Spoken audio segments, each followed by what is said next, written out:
morning, ladies and gentlemen, boys and girls. My name is Mark Thornton, and I am a senior fellow here at the Ludwig von Mises Institute, and I want to welcome you to the Institute and our seminar this morning, What Has Government Done to Our Money? The Mises Institute is an educational foundation set up to provide education about the free market economics. Needless to say, you're going to hear some stuff here today that you won't hear anywhere else.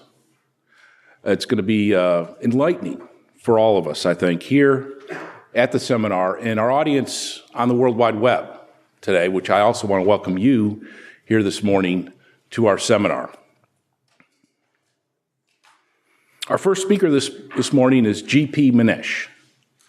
G.P. is from India originally, one of the world's largest populations and one of the world's largest economies.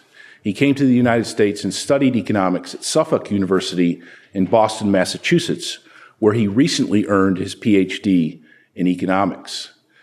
GP was a summer research fellow here at the Institute for the past 3 summers, and he was recently hired as an assistant professor of economics at Troy University here in Troy, Alabama. His talk today is titled, Where Does Money Come From? GP?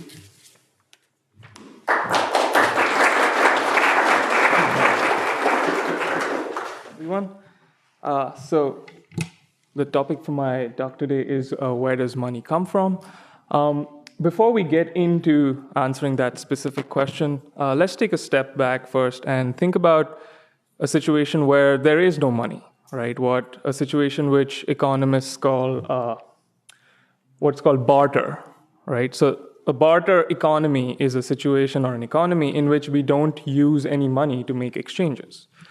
So in a sense, you engage in what's called direct exchange. That is where you exchange goods for goods.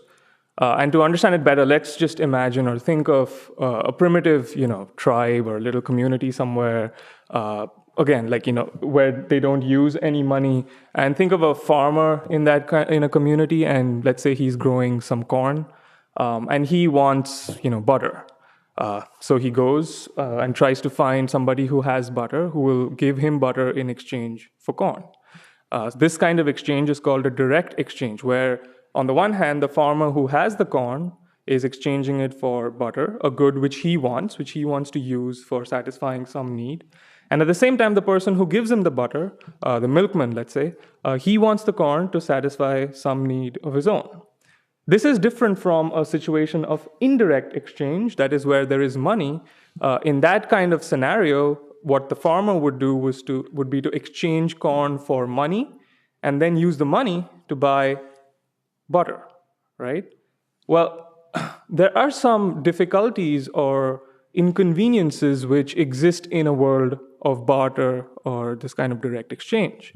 Now, again, let's take the farmer's case again. Now, when he wants butter, right, he has to find somebody, the milkman, who has butter, the good that he wants. But the milkman has to want corn, right? So unless both of them want what the other one has, there is no room to make any exchange, right? So for whatever reason, let's say the farmer goes to the milkman and he says, okay, I have some corn. I know that you have, you make butter. Can we, trade? Now, the milkman might say, well, okay, I don't want corn right now. I want corn only 2 months from now, not right now. I have all the corn I need right now. I don't need corn from you right now. Well, then there's no room to make that exchange, right? The technical term for this is what is written up there, double coincidence of wants. So when both the corn farmer and the milkman both, want what the other one has, then we call it, there is a double coincidence of wants. Each of them has what the other one has. But think about it, in a world without money where, people have to make these kind of exchanges of goods for goods, there might be many situations where this double coincidence of wants just doesn't exist. So like I just said, maybe the milkman doesn't want the corn. Or think on the other hand about someone with a horse, right? He has a horse, he wants, all kinds of goods in exchange for the horse.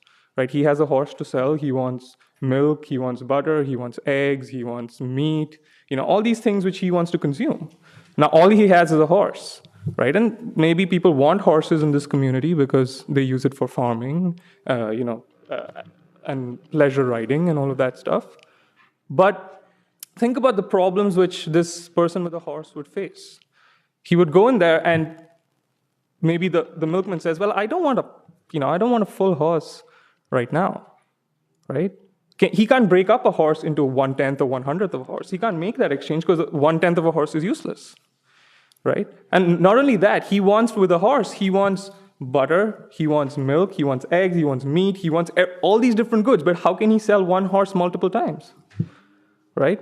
So once again, you see that because of the indivisibility of goods, again, exchanges become very hard. What will this horse, this person who's, rearing horses for a living, what would he do? Well, he can't really make too many exchanges using horses, with the horse that he has. Or even goods which are perishable. So take the milkman, for example. Well, he has milk, he has butter, he has eggs, but all these goods will perish. Maybe 2 days, 3 days is all he has to find somebody who can give him something he wants in exchange. But maybe those people don't want to make exchanges in those 2 days. Or even the corn farmer, right? Corn is also going to last only, a month, let's say, in the best of weather conditions. Well, he might not find someone who is going to offer him anything which he wants during that 1 month. Again, you find the same thing. It's very hard to make exchanges in a world without money, right? There are very high costs to conducting these exchanges in a world without money. Of course, in a world with money, it's so easy. All the corn farmer or the milkman or the butcher has to do is find someone who has money who wants their goods. He doesn't have to find someone who has what he wants and wants what he has, right? There doesn't have to be that double coincidence of wants. The corn farmer can just go and find anyone who has some money who wants his corn. And that's it. Then he can take the money and then he can make exchanges for all the goods that he wants whenever it pleases him, right? And same for the guy with the horse. All he has to do is find someone who wants a horse, but who has money to give in exchange. And then once he has that money, then of course he can buy all the different goods he wants. Something which would have been very hard for him to do, in a situation without money. Also, think of the problems in making payments to, laborers, right? And other factors of production is the, technical term for all the different goods that we use in production. So labor, right, is the best example. So think of, again, the corn farmer, right? Let's say he wants to hire a few laborers to do his farming. What's he going to pay them with in a world without money? One laborer says, I want apples and bananas. The other guy says, no, I want meat, in exchange for giving you my labor. What is the corn farmer going to do? Right?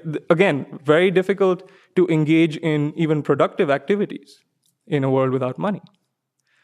So for all of these reasons, because of all these difficulties, because of the fact that we don't have money in making exchanges in this world of barter, right? The extent of specialization and the division of labor in the economy suffers. So the guy who's rearing horses will just abandon, rearing horses because it's something which he can't, he can't make those exchanges. Similarly, the corn farmer will not be able to hire any workers, so he can't expand his production, right? In a world without money, you'd have a lot more people who would be much more self-sufficient. They would have to produce everything for themselves. And so they would not be able to, engage in trade and therefore specialize. They would, in a sense, all be, I don't know if you've seen the movie Into the Wild. I think it came out a few months ago or something. This guy who takes off into the Alaskan wilderness, I think. He completely abandoned civilization. Well, think about his situation. Or let's say one of us just takes off into the woods, around here, right, and decides to live like a hermit. Well, we would have to produce everything for ourselves, right? Our food, clothing, right? Everything, all our necessities. Think of how much our standards of living would fall if we had to make everything which we consume on a day-to-day basis ourselves. Well, that would be the scenario in a world without money because of the fact that it's so hard to engage in trade and make exchanges, right? So because of that, people would not have the incentive to engage in, to specialize. And therefore, they would have to be much more self-sufficient, and with the result that we'd all be a lot poorer, right? So in this primitive community which we're imagining, everyone's really poor. They have to do a lot for themselves. They can't really engage much in specializing, right? They can't do things for each other and trade. So they're all a lot poorer for it.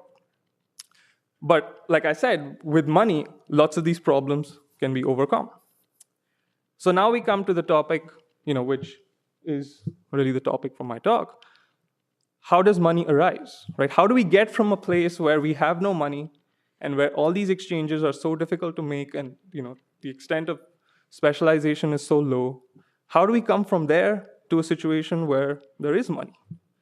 What is the cause which gives rise to money, right? What is the chain of cause and effect? How can we theorize about it? How do we understand that phenomenon?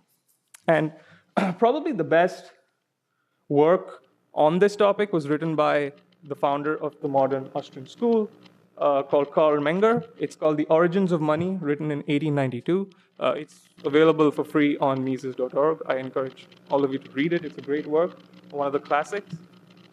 So this is precisely the question which Menger was addressing in this work.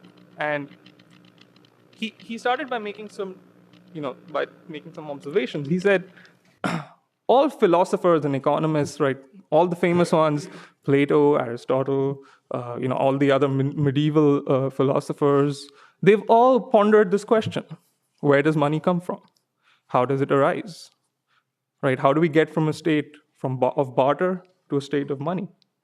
And they all said, look, of course, a state of money, or in a situation in which we can use money, benefits all of us, right? Our world is, we can make exchanges, we can specialize, we're all richer for it. But there was one stumbling block to, what people before Menger had, how they theorized or they understood the origins of money. There was one stumbling block. And that stumbling block was, they said, look, it's easy to understand why people have an incentive to make exchanges, right? So the corn farmer, it's easy to understand why a corn farmer would approach a milkman for butter, because he wants butter. Similarly, it's easy to understand why, the milkman would approach the butcher for meat, because he wants meat and he has something to give in exchange. But why do people want to hold money? Money is something which they don't consume, right? There's no wants which are directly satisfied by money. We only hold money to give away in further exchange. So all these great philosophers and economists, they couldn't understand why somebody in barter would have the incentive to hold money. Right? Why would somebody, if money is not serving any direct purpose for us, well, why would anybody begin to hold, anything like money? So as far as they were concerned, they reached the conclusion that, well, there is no way that money can spontaneously arise on the marketplace. Right? Because, so the conclusion they reached was, well, money must have arisen because of some kind of decree of the government. Some prince, some smart prince, one day realized, hey, the world would be better if all of us engaged in trade with money. And so then he, passed a decree or a law and said, well, from now on, all my subjects will engage in trade with money. Right?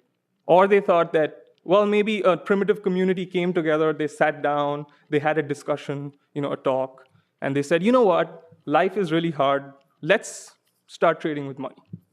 And so they kind of, by covenant, they arose, they decided to trade with money. That's what people before Menger, generally that was, the prevailing opinion.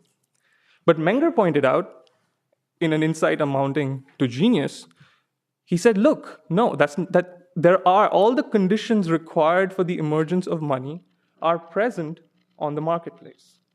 So it is possible for money to spontaneously arise, in a world of barter, right? So in a world where there's no money, all the incentives are there for people to somehow start trading with money. And he said the most important thing to understand this process of the origin of money spontaneously on the market, is to realize that there are differences in how marketable, or to use a more colloquial term, how the salableness of goods, right? He said, look, different goods have different levels of marketability.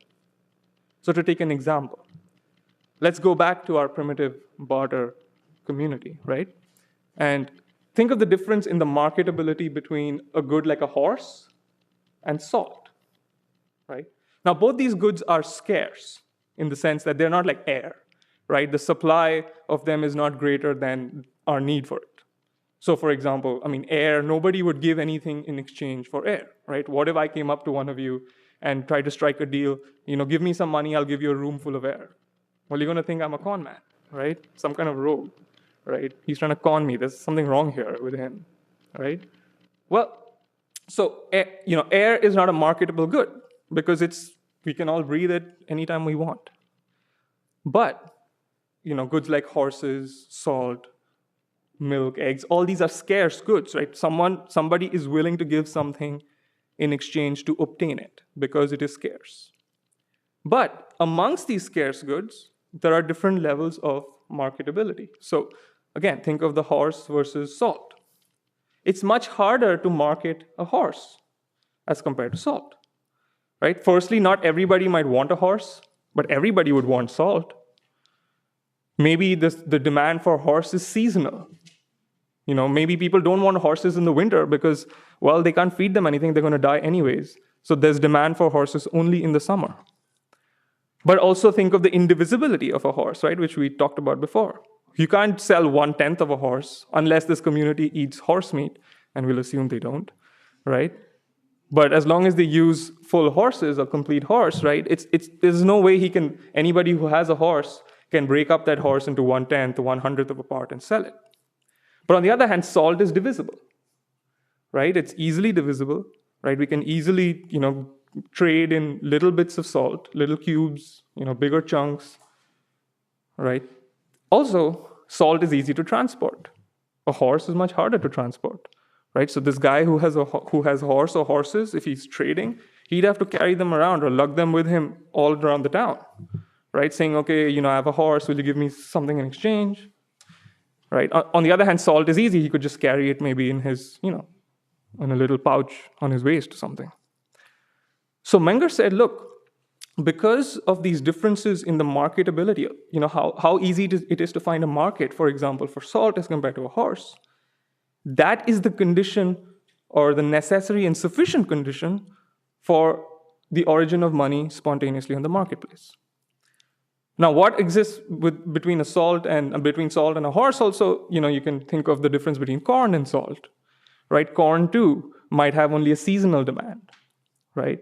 Also, corn has only a seasonal supply, right? You only harvest corn so many times a year. The rest of the time, the supply of corn fluctuates a lot, right? Now, all of these things make against, and corn perishes maybe much easier than salt. Now, I'm not a chemist, so I don't know what are the chemical properties of salt exactly, but I think that, salt would last longer, would be more durable than corn, right? At least in a primitive situation without refrigeration and all of that stuff, right? So again, it's easier to find a market for salt. It's easier to find somebody who will give you, who will accept salt in exchange for something you want as compared to a horse or corn. And then Menger said, look, given that this exists, that these differences of salableness or marketability exist, some smart guy in this primitive community will say, you know what, I have a horse, why should I go around hawking my horse for butter, corn, eggs, meat, all of this stuff? Instead, I'll just barter my horse or sell my horse for salt. I'll maybe take a full, mound of salt, I'll keep it at home, and gradually, I will make exchanges which I want with that. I'll run down that mound of salt gradually over time, right? So I can get over my problems of making exchanges. I don't have to divide my horse, right? All I have to find is somebody who has a lot of salt who wants my horse. And what the horse guy or the horse seller realizes, the corn farmer also realizes. He says, well, I don't need to sell corn for every good I want. All I need to do is get salt. And since salt is so highly marketable, people are always willing to make trades, for salt. Well, I'll just keep salt, I'll keep it in reserve, and gradually over time, I'll run it down, right? So I can get over my problems of exchange. Now, this is just a few guys, but realize that once these few smarter guys in the community, realize this, the salt becomes even more marketable. The difference in marketability between salt and the other goods increases, right? Because a few smart guys realize, hey, I can trade my good for salt and then use the salt for, buying everything that I want. The fact that salt was initially more marketable, more saleable, it's now even more so. And therefore, a virtuous cycle begins. And more people start imitating these guys because they say, hey, you know what? These guys I don't have to struggle. Maybe the milkman says, the corn farmer and the horse seller, have exchanging things for salt and then making their life so much easier. I should do the same thing. Maybe he's not that smart. He takes time for him to realize it. He copies what the other guys do.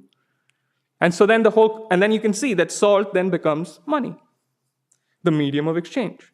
All trades in this little primitive community would take place with salt, right? Now, it's through this kind of process that money emerged in many different communities. And through history, many different goods have been used as money. Salt, it has actually been used as money in some communities. So has, for example, tobacco in the southern American South.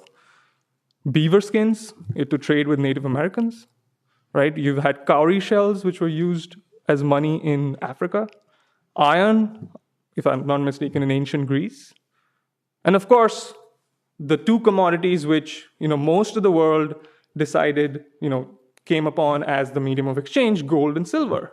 During the late 19th and early 20th centuries, most of the world, all exchanges were being made either against gold or against silver, right? And gold and silver too emerged like this, the same way. As these communities started becoming, as little village communities started becoming regional communities, regional markets, as regional markets became national markets, as national markets became world markets, all the different participants in these markets chose gold and silver as their ideal or optimal, money, right? Now, what are some of the properties which gold and silver have that make it such a good money? Now, firstly, they're scarce, right? They're divisible. They're amazingly durable, right? So gold and silver last. It's very hard to destroy them. They're very durable. And the fact that they're durable means that there's a huge stock of it in existence at any time. And that means that any new production is a very small or negligible proportion of the total stock. So if there are, either new discoveries of gold or silver, or for whatever reason, some supplies of gold and silver run out, the value of gold and silver doesn't fluctuate much because it's so durable that, the proportion of new production is very small as compared to total production, right? It's also easily portable. And very importantly, it has a high value to weight ratio. So what that means is that one of the problems which could arise, for example, with salt is that, well, it's great. Salt is very marketable. But people want a little bit of salt in exchange, right? And so to make any kind of purchase, you have to carry around a huge amount of salt with you. So you kind of have problems to make exchanges again. Same thing with iron. Iron had a very low value to weight ratio, which means that the amount that you could buy with, let's say, 10 grams of iron was not much. So to make any daily exchanges, you had to carry around like bricks of iron, and iron's heavy, right? Not a nice, medium of exchange, not a nice money. On the other hand, gold and silver have a very high value to weight ratio, which means basically that, you can buy quite a bit with a little amount of gold and silver. So you don't have to carry around much to make exchanges, right? It's easy. You just slip a little coin into your pocket or whatever. Or, if you've seen movies, you have those guys with those little, pouches with gold and silver coins, right? So that's enough to make your daily exchanges, right? So for all those reasons, gold and silver was chosen as, good money, right? So to kind of just conclude everything to tie it all together, the great insight of Menger was that money didn't arise because some smart prince thought of it one day, in the morning, and then told his, courtiers that, make sure that my subjects trade in money from now on. Nor did it arise because, a group of villagers or people just sat together and, said, well, we will from now on start trading with money. There are all the incentives, all the necessary and sufficient conditions for money to arise spontaneously on the market.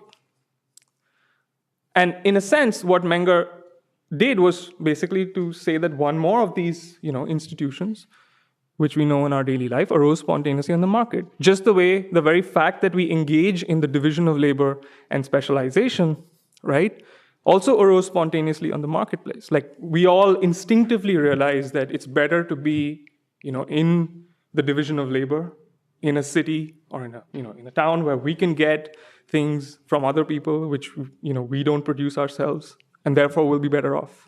That's why we don't drive off into the woods, right? We're all here in civilized life, right? A few people might like to drive off into the woods and test it out, right? But then they soon realize that, okay, my standard of living is really low. I have to do everything myself, right? So again, you didn't need any, great prince to realize, my subject should engage in specialization and the division of labor. People realize that, and instinctively, because they want to make, they want to improve their own welfare, their own well-being, satisfy more wants. They realize, well, this is a good way for us to satisfy more wants, to specialize in something and then to trade with other people. Just in the same way, Menger pointed out that money too arises just the same way. It arises because everybody has an incentive or has, realizes that, well, by using money, right, we can make ourselves better off. Right, so that's all I have to say for that topic. Just before I hand over the mic, I'd just like to point out that, well, like Dr. Thornton told you guys, I'm at Troy University, down the road, down 231 South, right?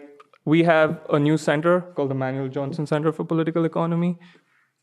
Me and 4 other of my colleagues are all free market professors. We believe in the free market and we want to study the free market. That's the goal of the center. We're also getting an econ major starting fall of 2013. So any of you who are seriously considering, college or pursuing economics, please give Troy University serious consideration. Thank you for your time.